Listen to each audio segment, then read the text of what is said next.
Hello guys, ये हमें आज उज्जैन से सीहोर की तरफ जा रहे हैं। ये हम यहाँ रुकेंगे, ढाबा है यहाँ पर हमने ब्रेकफास्ट किया है। इधर से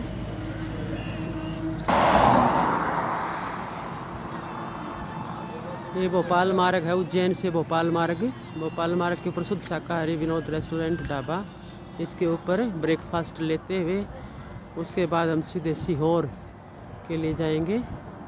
प्रदीप मिश्रा जी की कथा तो अभी चल नहीं रही, परंतु वहाँ पर हम कंकड़ पत्थर की पूजा करेंगे और वहाँ से रुद्राक्ष वगैरह मिलेंगे। दर्शनों के लिए जाएंगे, सीहोर की धरती के दर्शन करके अपने आप को कृतार्थ करेंगे। Thank you. आगे के लिए फिर मिलते हैं, साथ बने रहिए।